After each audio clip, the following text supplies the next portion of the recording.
이제 다 함께 자리에서 일어나셔서 오늘 우리에게 주시는 하나님의 말씀을 함께 보겠습니다. 오늘은 우리 역대상 말씀 묵상을 시작하면서 네 부분의 말씀을 같이 볼 텐데, 저와 함께 화면을 보시면서 네 군데에 있는 말씀을 같이 읽어보도록 하겠습니다. 우리 먼저 역대상 1장 1절에서 4절까지의 말씀 같이 읽겠습니다. 시작. 아담, 셋, 에노스, 게난, 마할랄렐, 야렛, 에녹, 무드셀라, 라멕, 노아, 셈, 함과 야벳은 조상들이라. 아멘. 다시 또 읽겠습니다. 시작. 이스라엘의 아들은 이러하니 르우벤과 시므온과 레위와 유다와 이사갈과 스불론과 단과 요셉과 베냐민과 납달리와 갓과 아셀이더라. 또 읽겠습니다. 이스라엘의 장자 르우벤의 아들들은 이러하니라. 르우벤은 장자라도 그의 아버지의 침상을 더럽혔으므로 장자의 명분이 이스라엘의 아들 요셉의 자손에게로 돌아가서 족보의 장자의 명분대로 기록되지 못하였느니라. 유다는 형제보다 뛰어나고 주권자가 유다에게서 났으나 장자의 명분은 요셉에게 있으리라. 마지막으로 다시 한번 읽겠습니다. 시작.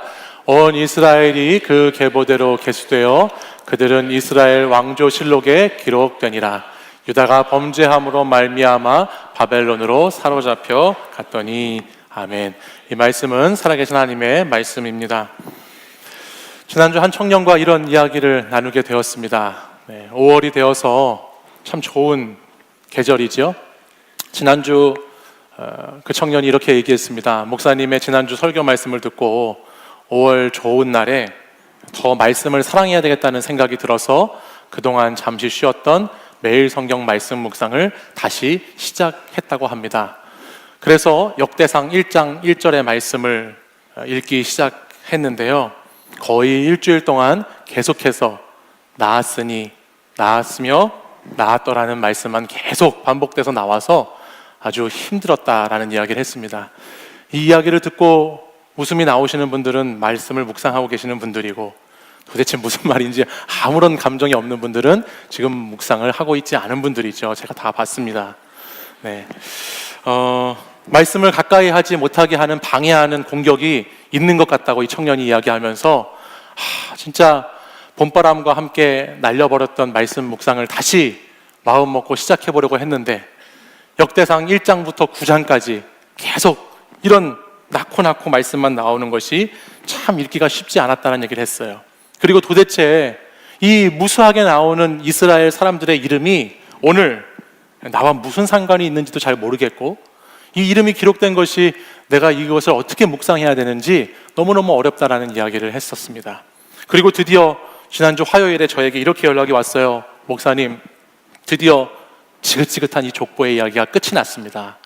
그렇게 저한테 연락이 왔습니다. 역대상 뒷부분에 가면 또 이름들이 나올 겁니다.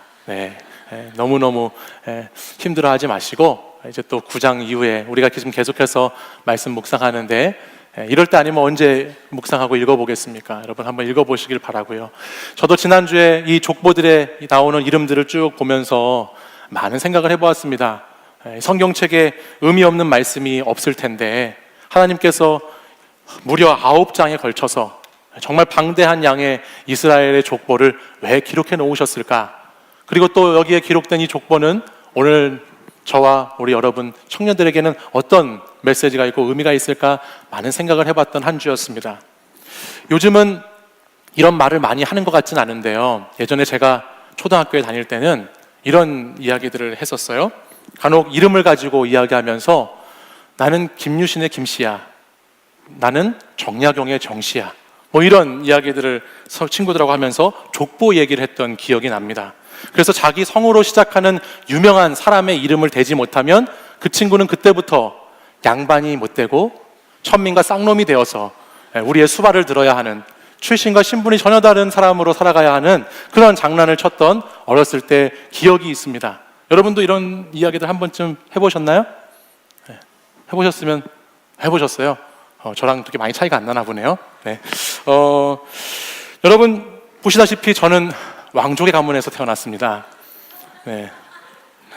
비웃으시는데요. 네.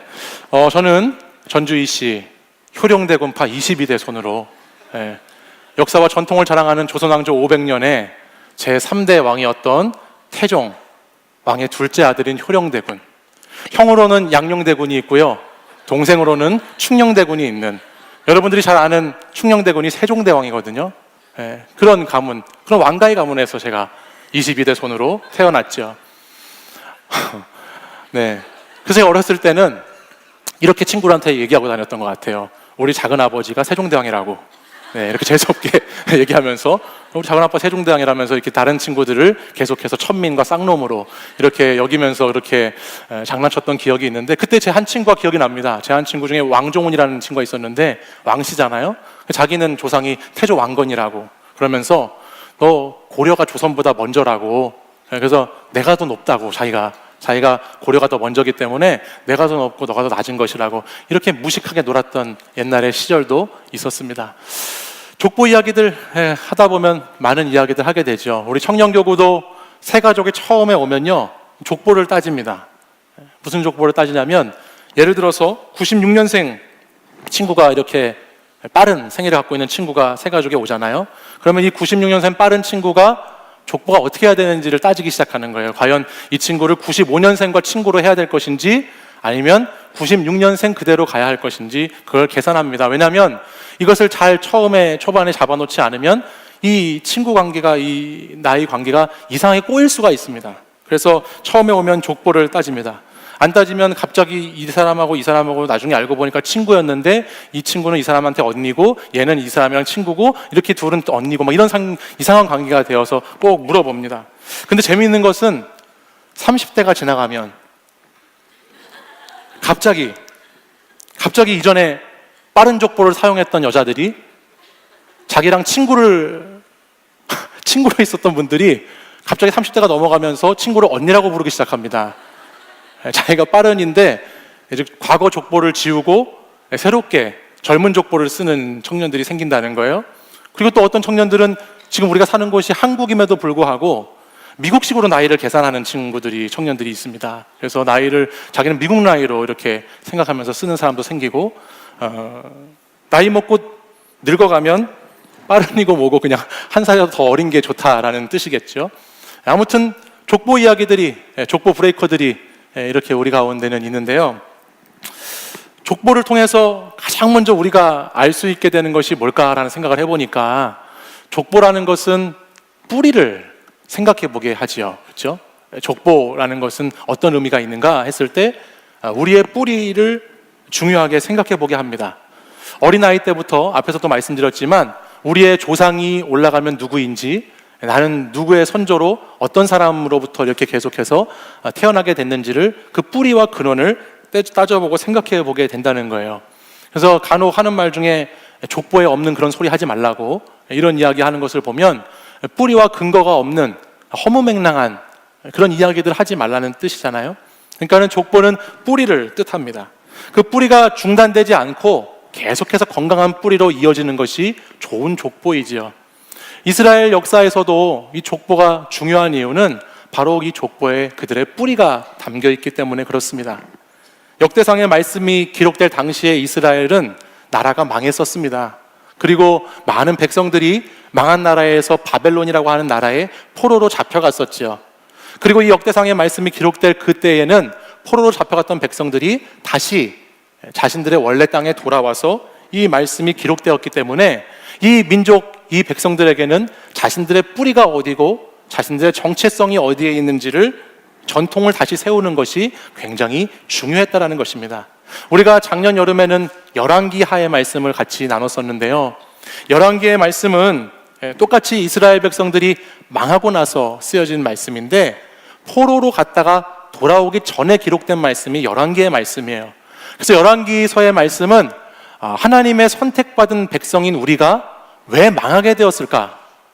왜 하나님의 선택받은 민족인 우리가 이 땅에 포로로 이렇게 잡혀오게 되고 망하게 되었는가에 초점을 맞춰서 그 역사의 기록을 이렇게 해놓은 말씀이라면, 오늘 우리가 보고 있는 이 역대기의 말씀은 이제 포로기에서 돌아와서 어느 정도 회복을 이뤄가는 상태에서 이제 다시 그 우리의 과거가 회복되어지는 그쯤에서 이 글이 쓰여졌기 때문에 우리가 왜 망했는가 보다 더 중요하게 질문하는 것은 우리가 어디에 뿌리를 두고 있는가가 이들에게는 더 중요한 질문이 되었다는 것입니다. 그래서 돌아온 우리가 예루살렘으로 다시 이렇게 돌아오게 되었는데, 그 돌아온 것을 보니까 하나님의 약속은 여전히 우리에게 유효한 것처럼 보여지는데, 그렇다면 이제 다시 우리의 전통과 우리의 뿌리를 찾아서 다시 나아가야 되겠구나 라는 그런 역사적인 관점으로 기록된 성경의 말씀이 역대기의 말씀이라는 것이죠. 그래서 역대기 말씀 앞부분을 보면 1장부터 9장까지 이렇게 방대한 족보를 실은 것을 통해서 자신들의 뿌리를 찾아나가는 이야기가 이 말씀 안에 담겨 있고, 뒷부분에 가면 이제 여러분 다윗의 이야기, 그 이후에 성전의 이야기를 통해서 성전을 다시 회복하는 것을 통해서 우리의 뿌리와 근원은 하나님의 성전에 있다는 것을 찾아가는 말씀이 바로 역대기 전체를 이뤄가는 핵심적인 말씀입니다. 그 중에서도 특별히 오늘 저와 여러분이 나누는 이 1장에서 9장까지 우리가 4군데의 말씀을 찾아서 이 긴 족보의 말씀을 읽었는데요, 이 1장부터 9장까지의 말씀은 이들의 뿌리가 어디에 있는지를 자세하게 족보의 이름을 나열하는 것을 통해서 설명해 주고 있는 부분이에요. 그래서 흥미로운 것은 우리가 1장 1절의 말씀을 읽었지만 이들의 이스라엘의 조상이 어디 때까지 올라가서 기록되기 시작하지요? 보통 이스라엘 백성들은 자신들의 조상이라고 하면 믿음의 조상 누구죠? 아브라함을 다 생각합니다. 그래서 우리네 조상 아브라함 때부터 올라가서 이렇게 내려오기 시작하는 것이 일반적인데, 오늘 흥미롭게도 이 역대기의 말씀은 그 조상이 민족의 조상이 아니라 인류의 조상인 아담에게까지 올라가서 아담, 셋, 에노스, 게난, 마하랄렐, 야넷, 에녹, 무두셀라 이런 식으로 막 그 족보가 내려가면서 아브라함까지 무려 1장 1절부터 27절 사이에 모든 인류의 족보들을 다 거기에 실어놓고 있다는 것입니다. 이것은 무슨 뜻이냐면 이스라엘 백성들이 자신의 인간적인 혈통과 민족의 계보, 그 뿌리를 단순히 아브라함 때부터 주어진 것으로 인식하는 것이 아니고, 나는 어떤 백성, 어떤 사람이다? 나는 아담과 같은 사람. 하나님께서 아담을 직접 만드시고 아담에게 생기를 불어넣으시고 아담을 창조하셔서 선택하셨던 것처럼 우리 민족 또한 나 또한 하나님의 그렇게 지음받은 백성이고 하나님의 선택된 백성이라는 것을, 그 뿌리를 계속해서 찾아가는 이스라엘 백성들의 역사적인 사관을 우리에게 보여주고 있다는 것입니다.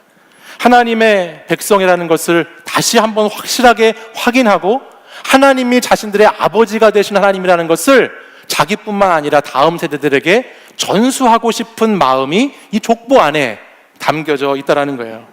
그러나 이들이 의도한 이러한 뿌리를 찾는 것과 함께 우리는 이 역대상 1장에서부터 9장까지 나오는 수많은 사람들의 이름의 족보들을 보면서 우리는 한 가지 이들이 생각하지 못했던 것을 알게 되는 것이 있습니다. 그게 뭐냐면 이들은 하나님의 선택을 받았던 분명한 백성임에도 불구하고 여기에 나오는 이름들을 한 사람 한 사람 따져보기 시작하면 참 인간적으로는 한계가 많이 있던 사람들이고 부족했던 사람들이고, 이들의 개인과 이들의 가정과 공동체는 언제나 사건과 사고와 문제 가운데 놓여 있었던, 어떻게 보면 오늘 이 시대를 살아가는 우리하고 별반 다를 것이 없는 그런 족보, 그런 가문이 계속해서 이어지고 있다는 것을 우리는 이 족보를 통해서 발견하게 됩니다.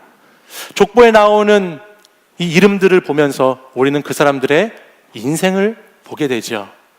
이름은 인생을 말해줍니다. 여러분들 한번 잠깐 지금 이 시간 생각해 보시죠.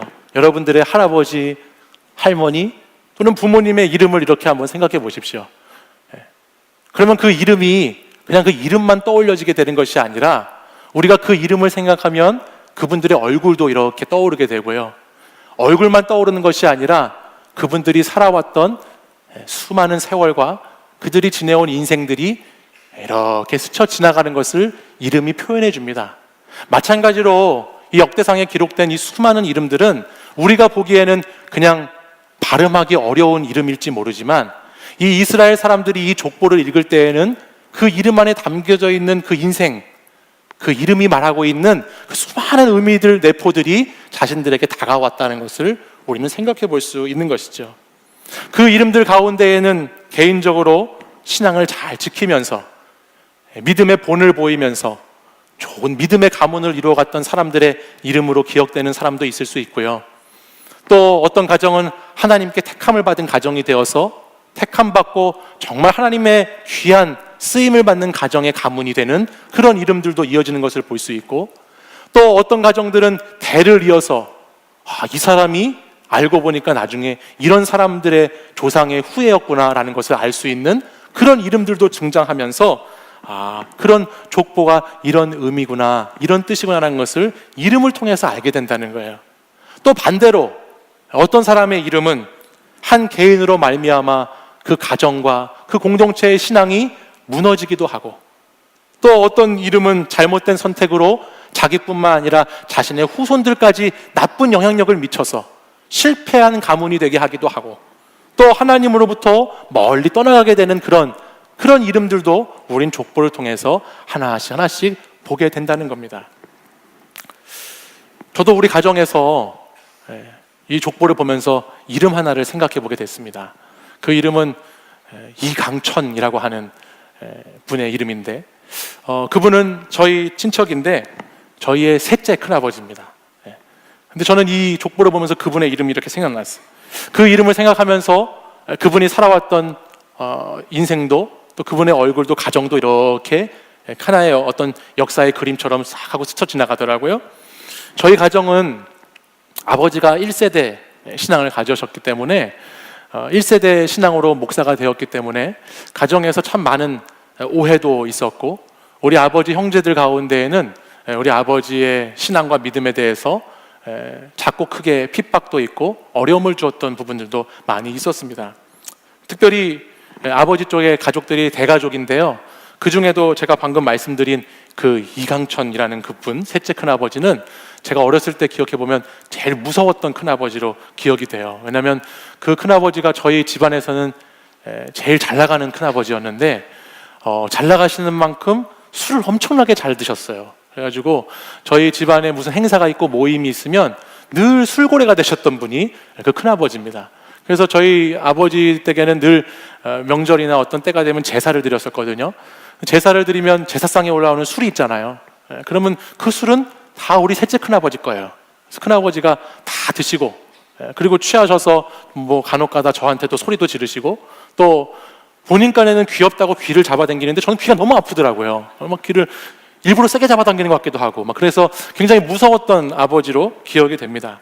그래서 어렸을 때는 그런 분위기가 참 좋지 않았어요. 그리고 그 셋째 큰아버지의 어머니 되시는 큰어머니는 어떤 절의 총무였어요.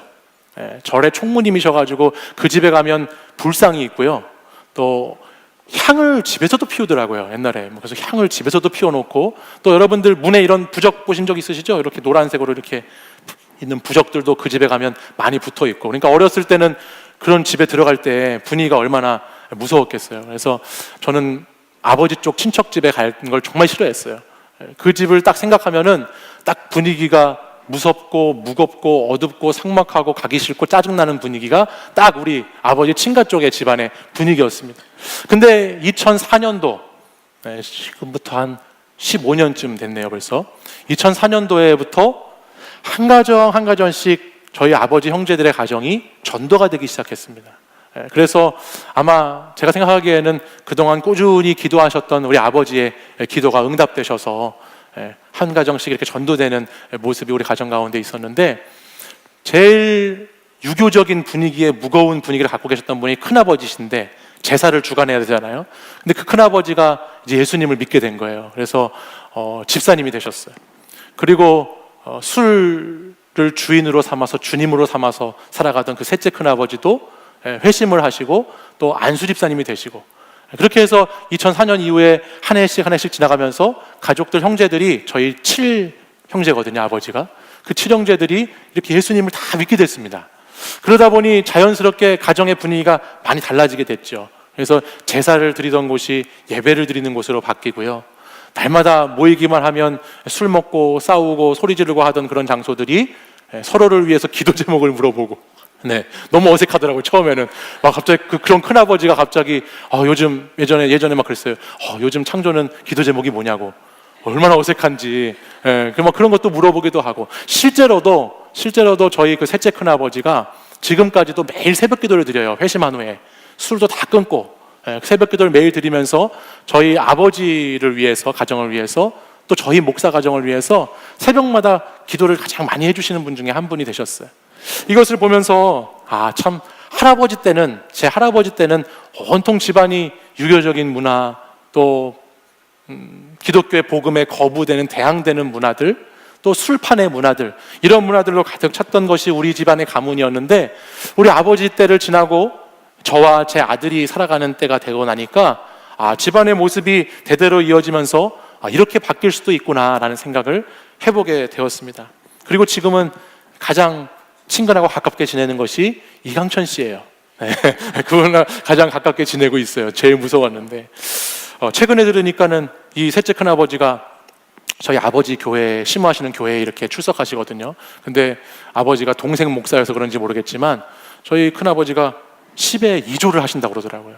정말 놀라운 일이거든요. 옛날에는 그렇게 교회에 이렇게 하는 것들 너무너무 못마땅해 하셨던 분인데 참 신비로운 일들이죠.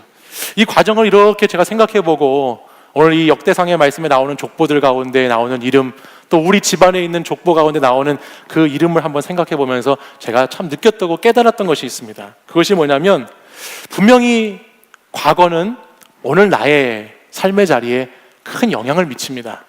우리 집안의 과거, 내 삶의 자리에 있던 과거는 우리가 오늘을 살아가는 것에 분명히 큰 영향을 미친다는 것을 알 수 있습니다. 그러나 또한 동시에 그 과거가 나의 미래를 결정짓는 것은 아니라는 사실입니다.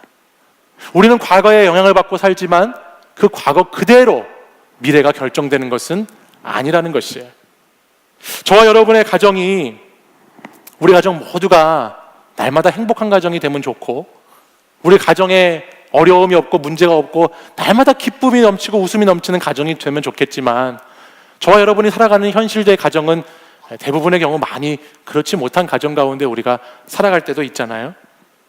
특별히 오늘은 어버이 주일인데 우리가 부모님과의 관계에서도 그렇고, 형제 간의 관계에서도 그렇고, 누구 남들에게 말 못할 가정의 고민들, 또 때로는 말하기 부끄러운 일들도 우리 가정 안에는 저마다의 가정의 모습 속에 그런 모습들이 존재합니다.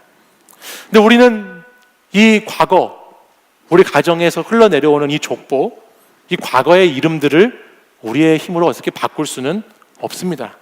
이미 주어진 족보는 그 족보 그대로 흘러내려오는 것입니다. 그러나 하나님의 자녀가 된 그리스도인들은, 하나님을 믿고 하나님과 함께 새로운 가족의 구성원이 된 그리스도인들은 이 과거의 족보에 매여서 오늘과 내일을, 과거를 한탄하고 과거를 불평하면서 그렇게 살아가는 것이 아니라, 오늘 내 이름으로부터 쓰여지는 새로운 족보, 오늘 하나님의 자녀로서 살아가는 내 삶의 하루하루를 살아냄으로써 쓰여지는 그 족보를 새롭게 기대하고 만들며 살아가는 것이 그리스도인들의 삶의 모습입니다. 하나님을 믿는 사람들은 하나님의 가족이 됩니다. 하나님의 자녀가 되지요. 그리고 하나님의 자녀가 되면 더 이상 그 자녀의 삶은 내 인생 과거에 묶여서 매여있는 인생이 아니라, 그 과거가 내 미래를 결정짓는 인생이 아니라 예수 그리스도의 생명을 얻은 자의 삶을 살기 때문에 다시 새로운 영의 가족, 영의 세계가 열리기 때문에 다시 새로운 가족의 모습으로 우리의 미래를 만들어가게 된다는 것이에요. 역대상의 이스라엘의 이 수많은 이름들이 기록된 족보들을 통해서 깨달을 수 있는 것은요, 이 족보들을 보다 보면요, 이 족보라고 하는 것이 그 영광이 영원한 것도 아니고 그 실패가 영원한 것도 아니라는 것을 족보는 우리에게 보여줍니다. 아주 좋은 가문, 아주 훌륭한 가문이 한두 세대만 지나면 가장 부끄러운 족보의 가문으로 남을 수도 있고, 아주 우리가 보기에는 수치스러운 가문, 보잘것없는 그런 가문이 다음 세대에는 정말 하나님 보시기에 좋은 가문이 될 수 있다는 것을 이 족보는 우리에게 보여주고 있습니다. 특별히 우리 청년들의 가정 가운데에는 믿음의 가정이 아닌 가정에서 혼자 외롭고 쓸쓸하게 신앙생활을 하는 청년들도 있습니다. 또 부모와의 관계가 깨어지고 형제와의 관계가 깨어진 집안에서 상처와 고민이 많은, 아픔이 많은 그런 가정 가운데 살아가고 있는 청년들도 있지요. 이런 현실 속에서 내가 무엇을 할 수 있을지, 아니 내가 뭘 바꿀 수 있을지 참 막막한 것이 오늘 우리의 현실입니다. 지긋지긋한, 그래서 이놈의 가정을 좀 피해서 도피처를 찾아가는 청년들도 많이 있고요. 날마다 이런 가정에서 태어난 것을 불평하고 원망하면서 살아가는 청년들도 우리 가운데는 있습니다. 그런데 여러분 기억하십시오. 그 과거, 그 족보는 바꿀 수 없습니다. 내 인생에서 운명으로 마주하는 가정이라는 것, 그리고 그 안에 살고 있는 사람들의 이름을 내 힘으로 바꾸는 것은 너무너무나 어려운 일입니다. 그렇게 바꾸려고 해봤자 내 인생만 고단해지고 내 삶이 날마다 불행과 슬픔 속에 살아가는 것이 우리의 현실이 됩니다. 그러나 우리가 그리스도인이 된다는 것은 이런 육신의 혈통, 인간적인 계보를 통한 그 족보에 뿌리를 두고 살아가는 것이 아니라 하나님을 믿는 순간 우리는 하나님의 가족으로 다시 태어나기 때문에 우리는 하나님 아버지가 우리의 아버지가 되시는 가정의 자녀로서의 삶을 주어진 족보의 삶 속에서 다시 새롭게 살아가는 삶을 살아가는 것이죠. 예수 그리스도를 믿는 자는 부활의 생명이 주어지기 때문에 그 부활의 생명을 통해서 새로운 삶의 족보가 열리게 되는 것입니다. 그리고 우리의 가정에 우리와 함께 살아가는 사람들이 나의 힘으로는 변화시킬 수 없지만, 내 힘으로는 이미 그들의 이름을 바꿀 능력이 없지만 예수 그리스도가 우리 가정의 주인이 되시면, 예수 그리스도가 나의 아버지가 되시고 주인이 되시고 그분이 우리 가정을 새롭게 하시고자 하시면 우리는 그분을 의지해서 가정이 조금씩 달라지게 되는 것을 경험하게 되는 것입니다. 이를 위해서는 가장 먼저 저와 여러분이 다시 태어나야 합니다. 다시 태어나야 하는 것이에요. 육적인 것으로 다시 태어나는 것이 아니라 영적인 것으로 다시 태어나야 하는 것이죠. 그리고 그 영적으로 다시 태어나 다른 생명들을 나아가는 과정이 우리에게 필요합니다. 이 역대기 말씀에 있는 족보들을 다 이렇게 읽다 보면요, 여러분 발견할 수 있는 게 하나 있는데 뭐냐면, 이 족보는 사실 여러분 누가 죽고 이렇게 이어지는 것이 족보 이야기잖아요. 그러니까 아버지가 죽어야 다음에 자식들이 이어져서 그 족보를 이어가는 거 아니겠습니까? 근데 성경에 나오는 족보는요, 죽고의 족보가 아니에요. 여러분들이 지긋지긋하게 읽으셨겠지만 낳고의 족보입니다. 이것은 오늘 우리에게 무엇을 말씀합니까? 그리스도의 생명으로 다시 태어난 사람들이 또 다른 생명을 낳고 다시 그리스도의 생명을 낳는 자들이 될 때 우리의 하늘나라 천국의 족보가 새롭게 이어지게 된다는 것을 하나님은 말씀하고 있다는 것이죠. 사랑하는 여러분, 가정의 달을 보내고 있어요. 그렇죠? 가정의 달을 보내는데 우리 가운데는 가정이 사랑이 아니라 가정이 다른 단어로 정의되는 가정들도 많이 있습니다. 근데 그 가정, 우리 가게에 흐르는 그 스피릿을 어떻게 우리가 우리의 힘으로 스스로 바꿀 수 있겠습니까? 못 바꿉니다. 잘 안 바뀌어집니다. 여러분이 아무리 수고하고 애쓴다고 해도 이미 주어진 이름을 갖고 살아가는 그 가족들의 이름을 우린 바꿀 수 없습니다. 그러나 오늘 우리가 하나님의 자녀로 다시 영적으로 태어나서 그리스도의 복음을 가진, 부활의 생명을 가진 사람으로 내 삶을 다시 태어나 살아가게 될 때 우리를 통해서 쓰여지는 족보는 다른 족보로 열리게 된다는 것을 여러분 꼭 기억하시기 바랍니다.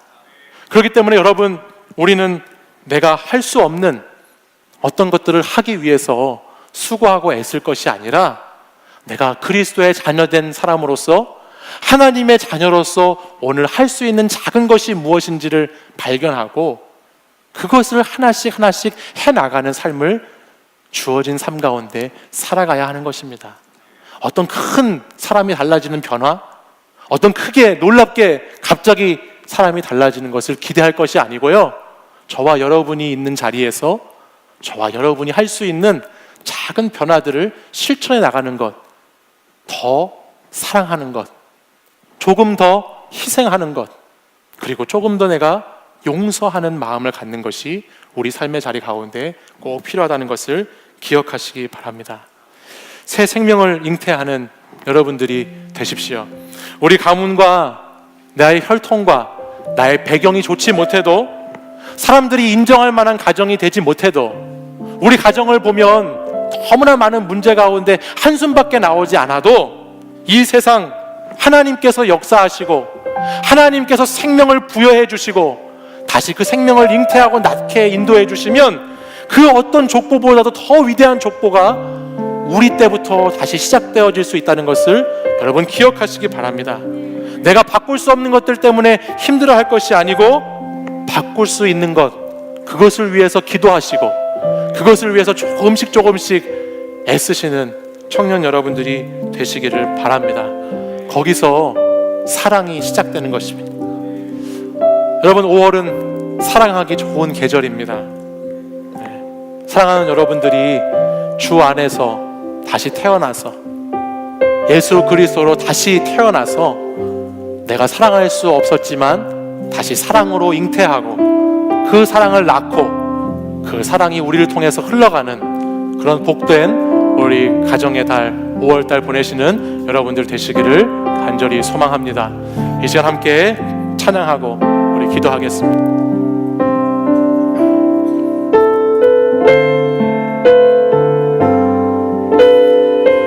주 안에서 내 영혼 다시 태어나 이전 것은 지나고 새롭게 됐네. 죄로 물든 내 모습, 죄로 물든 내 모습, 예수와 함께 죽고 부활 생명 내 안에, 부활 생명 내 안에 새로운 삶이 열렸네.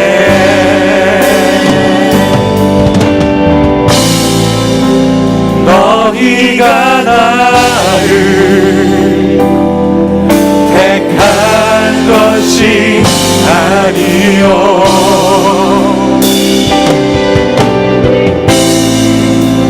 내가 너희를 택하여 세웠나니 오직 내 안에, 오직 내 속에 그리스도가 사네. 오직 내 삶에, 오직 내 맘에 그가 주인 되셨네. 오직 내 안에, 오직 내 안에, 오직 내 속에 그리스도가 사네. 그리스도가 사네. 오직 내 삶에, 오직 내 맘에 그가 주인 되셨네. 우리 이 시간 처음부터 다시 한번 고백할 때에 우리 가슴에 손을 얹고, 우리가 택한 것이 아니고 우리에게 주어진 우리의 가정, 하나님께서 그리스도의 생명으로 다시 회복시켜 주시고 다시 고쳐달라는 마음의 소원을 가지고 우리 다시 이 찬양 한번 찬양하겠습니다. 주 안에서 내 영혼 찬양하겠습니다.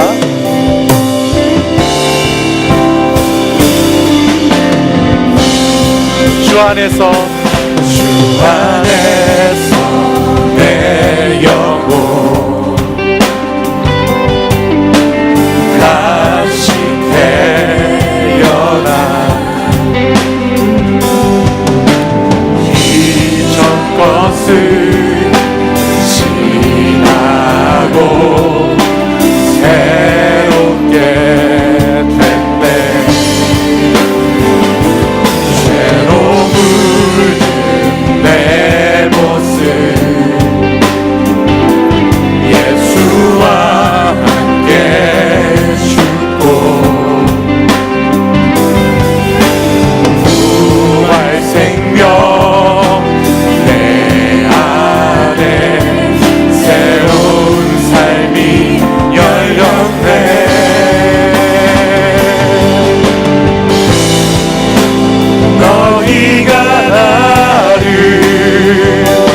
오직 내 안에 오직 내 안에 오직 내 속에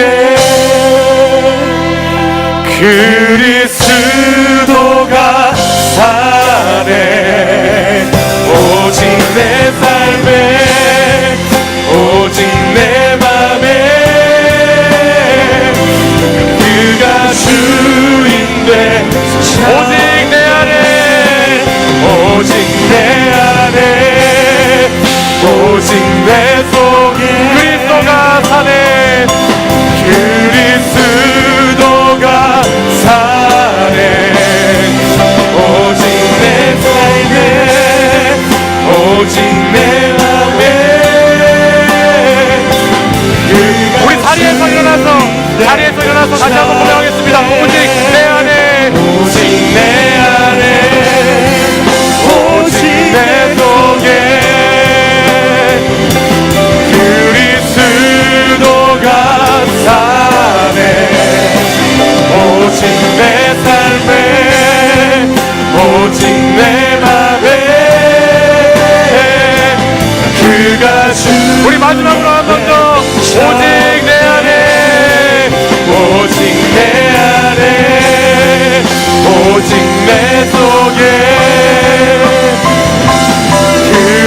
그리스도가 사네 오직 내 삶에 오직 내 맘에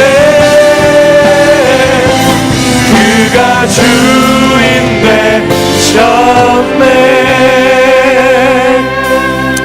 이 시간 오직 내 안에 오직 내 속에 그리스도 예수가 사심으로 내 삶에 내 맘에 그리스도가 주인이 되심으로 나의 과거의 족보의 이름은 바꿀 수 없지만 나로부터 시작되는 그 이름 나로부터 시작되는 그 새로운 족보 그것을 써나갈 수 있는 줄 믿습니다. 사랑하는 여러분, 여러분의 개인과 여러분의 가정과 여러분의 만남 속에서 얼마나 많은 과거의 아픔과 상처 가운데 만몰한 고민 가운데 슬픔 가운데 살아가고 있는 가정들이 많이 있습니까? 이 시간 그 가정의 모든 것을 내 힘으로 바꿀 수 없지만은 내가 오늘 그리스도와 함께 사는 그리스도를 주인 삼아 살아가는 그리스도인이 되어서 살아갈 때에 주님께서는 나를 통해서 작은 것부터 새롭게 하여 주실 줄 믿습니다. 오늘 사랑하는 여러분들의 가정이 오늘 사랑하는 여러분들의 부모님과의 관계가 형제와의 관계가 오늘 주님을 의지함으로 오늘 여러분을 자녀로 삼으신 여러분이 택한 것이 아니라 택함 받은 삶을 살아가는 그 하나님의 자녀 삼으신 그 하나님을 의지함으로 우리의 가정도 그렇게 회복되고 우리의 가정도 그렇게 사랑으로 달라지기를 이 시간 같이 기도하기 원합니다. 우리의 가정들마다 주님 다시 주의 사랑으로 회복되게 하여 주시옵소서. 과거는 죽고 과거는 사라지고 이제 새로운 생명 새로운 그리스도의 은혜가 우리 가정 가운데 낳고 나아지는 생명이 잉태되고 생명이 살아나는 다시 아름다운 사랑이 피어나는 그런 가정이 되게 해달라고 그것이 나로부터 시작되게 해달라고 이 시간 간절한 마음의 소원을 품고 우리 주여 세 번 부르짖고 이 시간 함께 기도하겠습니다. 주여 주여 주여 하나님 아버지 오늘 이 시간 우리 사랑하는 청년들이 아버지 우리의 가정의 아픔과 슬픔을 내려놓고 우리 가정에 아버지의 부끄러운 죄악들 잘못할 가게에 그르는 아버지 죄악된 것들을 내려놓고 이 시간 주님 앞에 기도하며 나아갑니다. 아버지 우리 가정을 하나님 내가 택한 것이 아니고 내가 우리 부모를 택한 것이 아니고 형제를 택한 것이 아니고 이 모든 것을 주님이 택하셨고 주님이 나에게 허락하셨고 나에게 주신 것을 믿고 아버지 하나님 내가 바꿀 수 없는 것들 때문에 아버지 하나님 그것 때문에 불안하고 그것 때문에 한심되는 인생이 아니라 아버지 그리스도의 생명으로 다시 살아난 나의 생명 하나님의 가정으로 다시 태어난 내 자신이 아버지 우리 가정을 새롭게 변화시켜 나가는 하나님의 생명 가진 사람으로 살아갈 수 있도록 아버지 인도해 주시기를 원합니다. 복음이 필요한 가정에게 복음의 생명이 가정에게 주여 이 시간 복음의 영으로 충만케 하여 주시옵소서. 하나님 믿음이 가득한 가족이 되게 하여 주시옵소서. 성령의 가정으로 인도해 주시옵소서.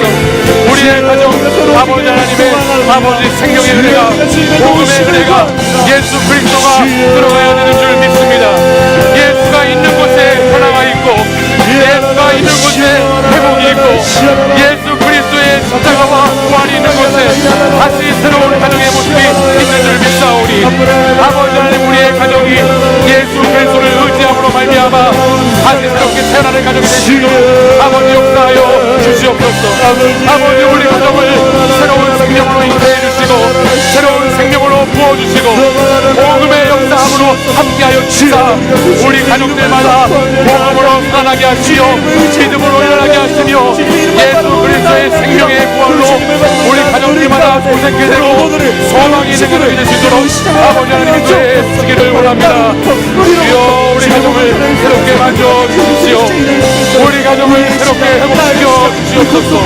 깨어진 관계, 끊어진 관계, 아버지 상처와 분들로 둘러싸인 아버지 포기하고 싶은 관계 다시 하나님 일으켜주시고 다시 살려주시고 우리 가정에 그 누구에게도 말 못하는 부러운 문제들, 아픈 문제들 하나님께서 하시오니 주님 이 시간 기도할 때에 아버지 새 영으로 회복시켜 주옵소서. 다시 주님 만져 주옵소서. 역사해 주옵소서. 사랑해 주님, 우리가 살아가는 가정은 우리의 마음대로 우리의 뜻대로 주어진 가정이 아니라 하나님께서 우리에게 주신 가정이고 하나님께서 우리에게 허락하신 가정입니다. 내 인생 내가 원해서 나온 것이 아니고 내 인생에 만나는 사람들의 내 인생 가운데 가정 가운데 있는 그 가족들을 나의 힘으로 세운 가족들이 아니고 하나님께서 우리에게 주신 하나님께 뜻이 있으셔서 우리에게 주신 가정들입니다. 하나님 이 시간 그 가정이 어렵고 힘들다고 부모님과의 관계가 어려워서 형제와의 관계가 어려워서 날마다 불평과 불만 가운데 이런 집안에 태어난 것을 한숨 지으며 원망하며 살아갔던 하나님의 사람들이 있다면 이 시간 운명으로 마주치는 가정이라는 그 하나님의 기도의 제목들을 주님께 다시 올려드리고 내 힘으로 바꾸려 하는 것이 아니라 주님 주시는 부활의 생명을 통해서 그리스도의 능력을 통해서 새롭게 변화시켜 나갈 수 있도록 인도해 주시옵소서. 우리 청년들 가운데에는 믿지 않는 가정으로 말미암아 핍박이 있는 청년들도 있고 또 믿음은 있으나 관계 가운데 어려움이 있는 가정들로 말미암아 또 나의 부족함으로 말미암아 많은 어려움들이 있는 청년들의 삶의 자리가 있습니다. 주님, 이 5월 가정의 달을 맞이해서 다시 주님의 사랑으로 다시 부활의 생명으로 우리 가정을 만져주시옵소서. 그리고 그 가정 주님이 주인이 되시는 가정이 되게 해주시고 주의 복음으로 충만한 가정이 되게 역사하여 주시옵소서. 그리하여서 우리에게 주어진 족보의 이름들은 바꿔갈 수 없지만 나로부터 쓰여지는 이후에 있는 족보의 이름들을 새롭게 나아감으로 하나님의 가족으로 살아감으로 주님 생명이 있고 복음이 있고 은혜가 있는 그런 믿음의 가문 이루어갈 수 있도록 우리 사랑하는 청년들의 앞날 위에 이들이 걸어가는 인생 위에 주님께서 마음껏 축복하여 주시옵소서. 오늘도 주님이 내 안에 내가 주님 안에 거하는 인생을 살아갈 때에 우리의 가정이 새롭게 될 줄 믿습니다. 하나님, 내게 있는 예수 그리스도 그 그리스도의 능력을 힘입어서 우리의 가정이 더 풍성한 사랑의 가정이 될 수 있도록 주님 역사하여 주시옵소서.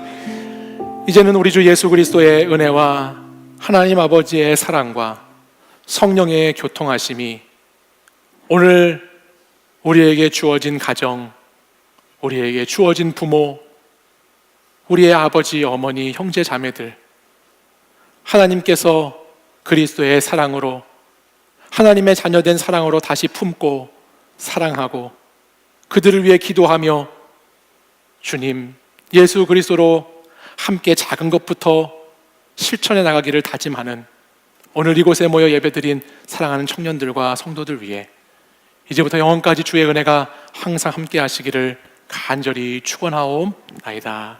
아멘.